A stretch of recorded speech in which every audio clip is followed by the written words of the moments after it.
खुलुमबाय लोगोफोर, गोजोन फुंबिलि बयनिसिमबो।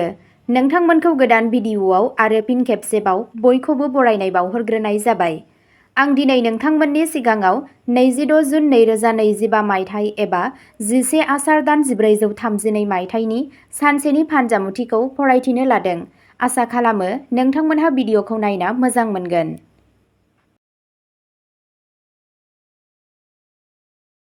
मेष राशि। बेयो नोंथांनि सोरगिदिं थानाय खुवानिफ्राय उदां जानायनि आरो नोंथांनि दावगानायाव हेंथा होनायनि सम। जुदि नोंथाङा गोलाव समनि थाखाय रां थिसनो, अब्ला नोंथाङा गोबां मुलाम्फा मोननो हागोन। नोंथाङा जाय सुबुंफोरजों थागासिनो दं, बिसोर नोंथांजों बांद्राय खुसि नङाबो जानो हागौ। नोंथाङा जेखि खालामा मानो, नोंथाङा दिनै गावनि आंगोनि सिगाङाव नोंथांनि मोनदांथिफोरखौ फोरमायनांगोन, मानोना गाबोन जोबोद गोबाव जानो हागौ। थाखुमानाय सुथुरफोरा नोंथांनि सोमोन्दै नंखाय रादाब फोसावनो गोसो गुदुं जागोन। नोंथांनि दिनैनि खाफालगोनां दिगआ जादों खोला, खाफालगोनां अनजिमाया जादों 5 आरो खाफालगोनां गाबआ जादों रेजें गोथां गाब। वृषभ राशि। दिनै नोंथाङा नुनो मोनगोन दि गुबुन हादोरनि सुबुंफोरजों नोंथांनि सोमोन्दोआ जौगागासिनो दं। गुबुन हादोराव थाग्रा लोगोफोरा नोंथांखौ बिसोरनाव थांनो थाखाय लिंहरनो हागौ, एबा नोंथांखौ खामानिनि थाखाय बैयाव लिंहरनो हागौ। बे खाबुखौ लाना गावनि सोमोन्दोखौ गोख्रों खालाम आरो गावनि साननायखौ फेहेरनोबो नाजा। नोंनि जिउ लोगोरिजों नोंथांनि सोमोन्दोआ गोख्रों जागोन। नोंथांनि दिनैनि खाफालगोनां दिगआ जादों सानजा, खाफालगोनां अनजिमाया जादों 3 आरो खाफालगोनां गाबआ जादों रेजें फान्थाव गाब। मिथुन राशि। गोब्राब थासारियाव हमजानाय सुबुंखौ मदद होनो थाखाय नोंथांनि गोहोखौ बाहाय। गोसोआव लाखि दि बे देहाया जोबनायाव बुहुमाव थांफिनगोन। जुदि बेयो सोरनिबा थाखाय जेबो खामानियाव फैनो हाया, अब्ला मा बाथ्रा दं? नोंथांनि उफ्रा रांखौ मोनसे रैखाथि गोनां जायगायाव दोन, जायखौ नोंथाङा इयुनाव मोनफिननो हागोन। फिसा गथ'फोरा नोंखौ मुखुब दोनगोन आरो नोंथांनो सिंनि गोजोन होगोन। बेलासिनि थाखाय माखासे जुनिया सानथांखि बानाय आरो बेफोरखौ जेसेबां हायो एसेबां रमान्टिक खालामनो नाजा।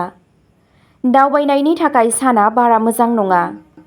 नोंथांनि दिनैनि खाफालगोनां दिगआ जादों सा, खाफालगोनां अनजिमाया जादों 1 आरो खाफालगोनां गाबआ जादों गोथौ गोजा गाब।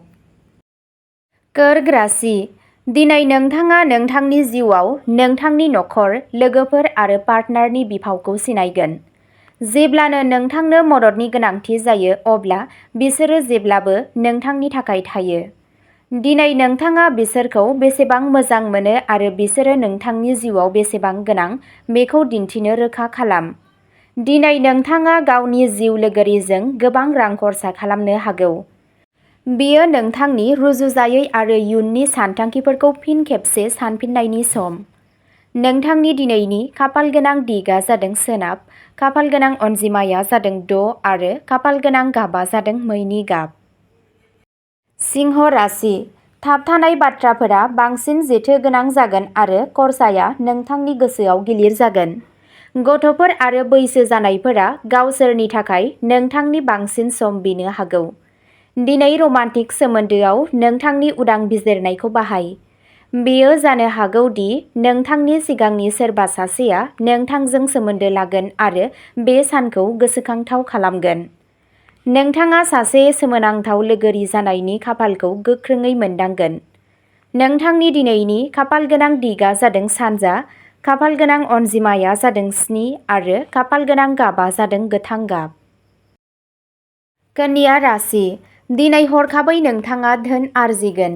नोंथांनि गोबां बिथांखिफोरा थि समावनो आबुं जागोन। नखराव मोनसे रंजालु आबहावा सोमजिगोन। नोंथाङा नोंथांनि खामानिनि जायगायाव मख'जाथाव जाफुंसार जानो हागोन। नोंथांनि बांनाय गोहोजों नोंथाङा गोबां मावफुंनो हागोन। नोंथांनि गोसोनि मोनसे जुनिया लुबैनाया जाफुंगोन। रांखान्थियारि बिथिङा गोख्रों थागोन। नोंथाङा नोंथांनि इयुनखौ साबसिन खालामनो थाखाय गोदान आगान लागोन। दिनैनि साना साख्रि मावग्रा सुबुंफोरनि थाखाय साबजाथाव। कन्या राशिनि आथिंखौ दांनानै बोर ला। जाफुंसारनाया नोंनि आथिंखौ खुदुमगोन। नोंथांनि दिनैनि खाफालगोनां दिगआ जादों सोनाब, खाफाल गोनां अनजिमाया जादों 8 आरो खाफाल गोनां गाबा जादों मैनि गाब। तुला राशि, नोंथाङा गावखौ गोदान गोसो गुदुं थासारियाव मोनगोन, जाय नोंथांनो राङारि मुलाम्फा लाबोगोन। नखरारि जिउआव नोंथाङा माखासे नारसिनथायजों मोगा-मोगि जानो हागौ। नोंथांनि सैथो आरो जिउनां अननायाव जादु सोरजिनायनि गोहो दं। दिनै सांग्रां जानानै दावगालांनाया गोनां, जेराव नोंथाङा गावनि गोसोखौ गावनि गोसोनिफ्राय बांसिन बाहायनांगौ।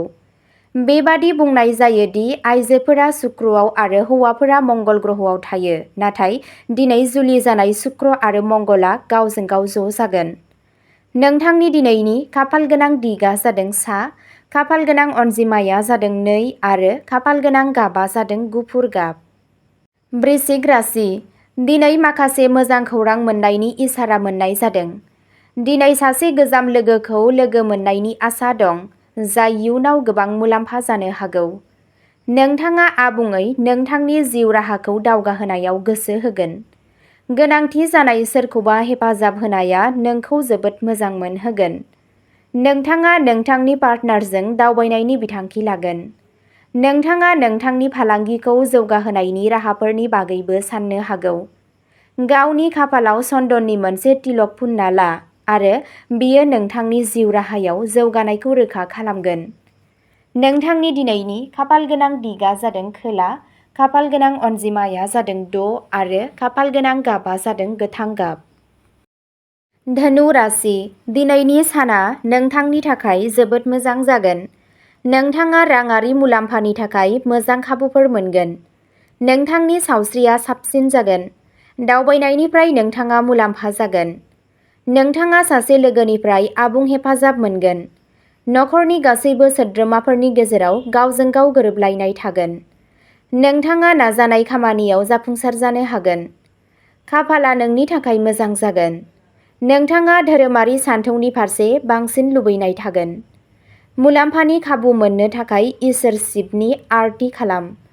नोंथांनि दिनैनि खाफाल गोनां दिगआ जादों खोला, खाफाल गोनां अनजिमाया जादों 4 आरो खाफाल गोनां गाबा जादों गोजा गाब। मकर राशि, नोंथाङा गोबाव समनिफ्रायनो सोलिबोनाय बेरामनिफ्राय उदां जानो हागौ। दिनै नोंथाङा सोलोजों खामानि मावो, अब्ला दिनै नों उफ्रा रां आर्जिनो हागोन। बेयो नोंथांनि गोदान मावथांखिफोराव गावनि बिमा-बिफाखौ सोफादेरनायनि थि सम। नोंथांनि गोसोनि सौनाया नोंथांनि अनजालुजों ओरैबायदि रिंसारगोन दि दिनै नोंथांनि जिउआव अनलायनायनि देंखोआ दामगोन। रायज्लायनायाव नोंथांनि रोंग'थिआ दिनै नोंथांनि गोख्रों बिन्दो जागोन। मोनसे गोख्रों जाथावना दं दि नोंथांनि खाथि-खालानि सुबुंफोरा नोंसोर सानैनि गेजेराव फारागथि लाबोनो नाजागोन। नोंथांनि दिनैनि खाफाल गोनां दिगआ जादों सानजा, खाफाल गोनां अनजिमाया जादों 1 आरो खाफाल गोनां गाबा जादों खमला गाब। कुम्भ राशि, दिनै नोंथाङा खाफालनि मदद मोनगोन। नोंथांनि आयखौ बांहोनो थाखाय नोंथाङा सोरनिफ्रायबा हेफाजाब मोननो हागौ। मावख'नि खामानिया दिनै सरासनस्रानिख्रुइ साबसिन आदबजों फोजोबगोन। नोंथांनि जिउ लोगोरिया माबा मोनसे खामानिनि थाखाय नोंथांखौ बाख्नायनो हागौ, जाय नोंथांनि गोसोखौ सानसे गोजौआव लाखिगोन। बेलासियाव आलासिफोर फैनायजों लोगोसे न'नि आबहावाया गोजोन थागोन। खामानिनि सोमोन्दै नोंथांनि गोबां सानथांखिफोरा दिनै थि समावनो जाफुंगोन। नोंथाङा मख'जाथाव जाफुंसार जानो हागौ। थानसालियाव घिउ लेम्प साव। नोंथांनि दिनैनि खाफाल गोनां दिगआ जादों सा, खाफाल गोनां अनजिमाया जादों 9 आरो खाफाल गोनां गाबा जादों गोजा गाब। मीन राशि, नखरनि सोद्रोमाफोरजों नोंथांनि गोब्राब आखुआ न'नि आबहावाखौ दुंहाव खालामनो हागौ। नोंथाङा गुबुनफोरजों ओरैबायदि आखु दिन्थिनांगौ जेरै नोंथाङा लुबैयो।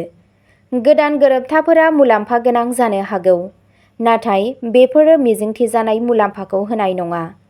रां थिसननाय समाव हाखु-दाखु थिरांथा दाला।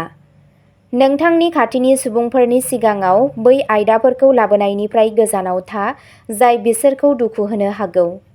दिनै नोंथाङा मोनसे गुबुन रोखोमनि रमान्सखौ मोनदांनो हागौ। नोंथांनि दिनैनि खाफाल गोनां दिगआ जादों सोनाब, खाफाल गोनां अनजिमाया जादों 5 आरो खाफाल गोनां गाबा जादों गोमो गाब। अब्ला दिनैनि भिडिअ'आ एसेनोसै। नोंथांमोनहा बेबादिनो सानफ्रोमबो फुंबिलि समाव राशि बायदियै सानफ्रोमबोनि फानजामुथिखौ मिथिनो थाखाय चेनेलखौ साबस्क्राइब खालामनानै लादो आरो भिडिअ'खौ नायनानै मोजां मोनदोंब्ला अन्नानै लाइक, शेयार आरो कमेन्टबो खालामनानै होलांब्लानो जाबाय। गोजोन्थों।